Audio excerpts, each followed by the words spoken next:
Hey everybody, welcome back. I am going to get a bit more work done on the 90s coat for mom, and I thought we'd turn on the camera and document the process. Like I said in my last video, thanks to those who have shown interest and just given a bit of encouragement about the project.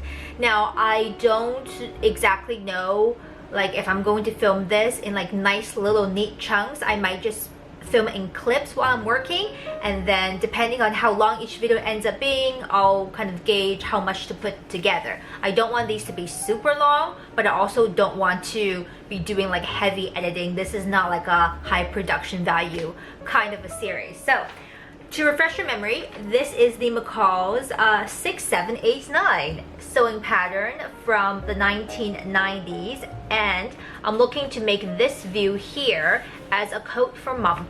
I have counted all of my pattern pieces. We are missing the correct size neckband for the jacket, but I think it will be okay because the jacket is, I'm going to make the version that's lined, which means I don't think you will need a neckband, but I will have to look through the instructions. So that's what we're gonna do today. I wanna show you and walk you through the instructions booklet, because I think that gives you an insight on how my brain works, or how I like to prepare myself for a project I've never done before, instead of just jumping ahead.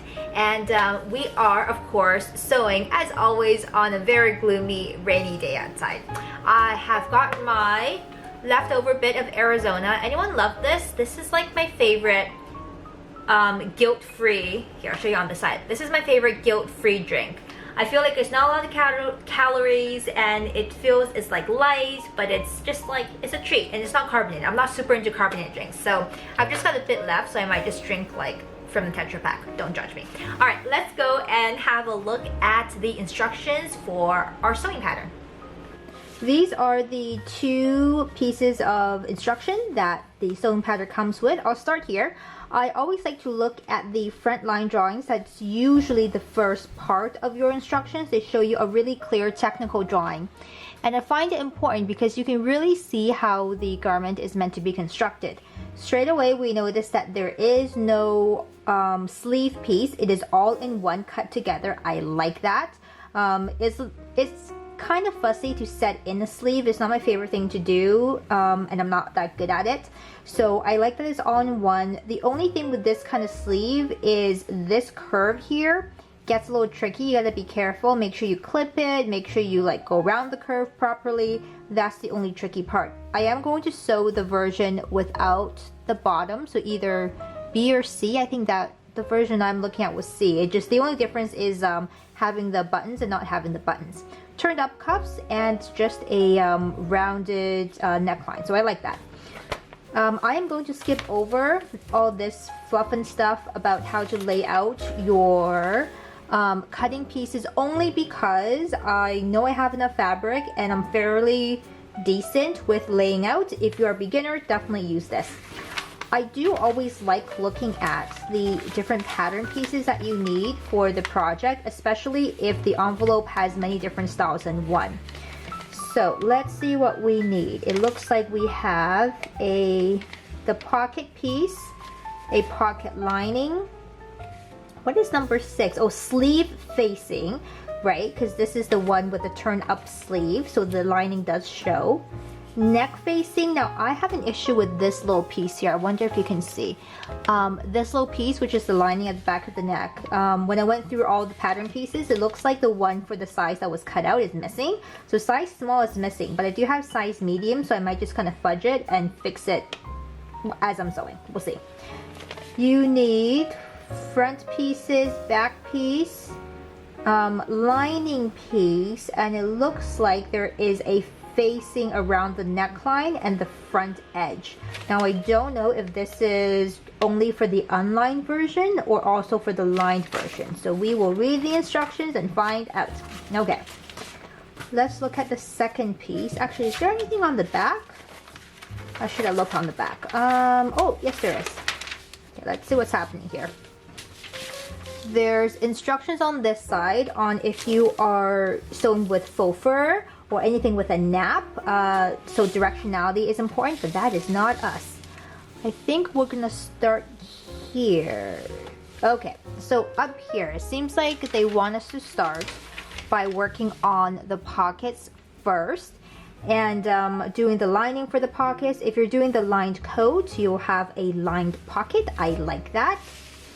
And they're asking for the pocket to be placed on the front piece and sewn down before you do any of the other sewing. Like, this makes sense in terms of the fact that this piece is flat and it's easier to work with. What I'm going to do as a change to the instructions is sew up the shoulder seams, maybe even the side seams, or just pin the side seams so I can try it on and check the placement of the pockets. Because I'm quite short and so is mom, we're about the same height.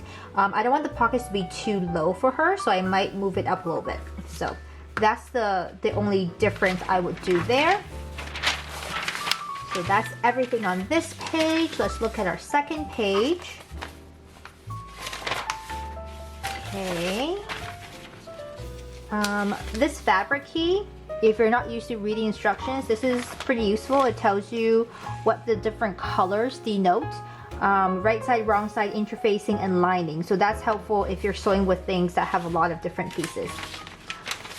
I've sewn enough, I can generally make it out without looking at the legend, but you know, it's good to like familiarize yourself with that. Okay, so it's looking like they want us to sew the center back together first. That's fine. And then just a little bit between the notches on the shoulder. I don't know why, but I guess we'll find out later. Okay, they want us to sew all the way across the underarm, double stitch around the curve of the armpit for strength. That makes sense. And then clip your curves. Yes, yes. Nothing surprising there. Okay, facings for unlined coat. They're asking for interfacing. But what about a lined coat? Oh, here we go. Lining and facings for a lined coat. Okay, so they still want interfacing on the inner piece. They want the lining sewn up the same way. Yeah, I do need that back piece, looks like. Flip it over. Okay, so I think this is, yeah, the instructions, okay. Right away I noticed the instructions are a bit annoying in the sense that the instructions for the lined version and the unlined version are folded into each other throughout the pages, so it's a little hard to figure out where you are. But I think this is the right spot. So it's telling us to put the facing with the interfacing on, sewn around the edge, flip it over, and then the lining doesn't actually go all the way to the edge of the jacket. So this would be the pink, right? Where it's solid blue would be my pink outer fabric, and where it's lined here will be mom's the special hand-dyed cotton. So the lining only covers, yeah, all the way around to the edge here. The sleeves are tacked down. They tell us about finishing the hems. Make sure you grade your seams. Yes, yes. Tacking down your lining. Yes, yes. And optional top stitching if you want, and then instructions for the belt. So there's not anything out of the ordinary. I will have to see if I have interfacing for this part. I don't know if I have enough or if I have the right interfacing, so we will have to find out. They talk about shoulder pads. I'm gonna omit the shoulder pads, guys. We're going rogue. So that's a look at the instructions and a good place to start if you're working on a pattern you've never sewn before.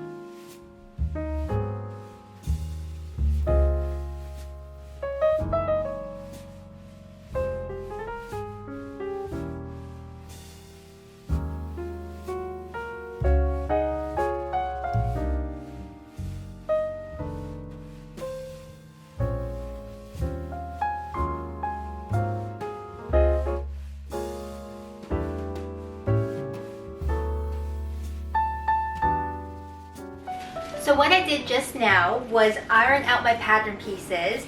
I've shown this before in a tutorial I made on how to trace how I trace off patterns and prepare them, so I can link that video down below and go check that out if you want more details. But the short of it is I ironed my patterns to get rid of the wrinkles so I can see it really nice and flat and get a feel of the actual size and the curves and how the pattern comes together.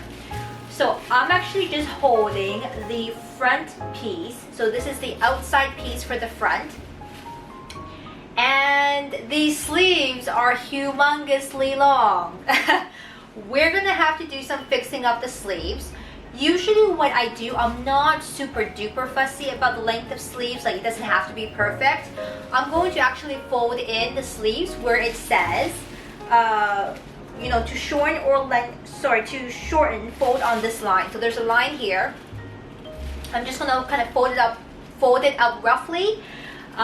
Put this against my body just to check, you know, the length of the sleeves, just roughly, and adjust it, and I'll measure how much I folded up and do the same thing to the back side as well as to the lining, because everything that you do, if you alter something that is lined, should be done proportionately. So the sleeves will be lined, so I will have to do the same thing to the sleeves.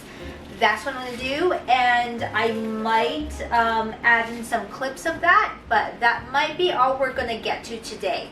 I've ironed out the front piece, the back piece, and then the pocket and the pocket lining. I might get the pockets done, but I don't think I'll make it any much further than that today.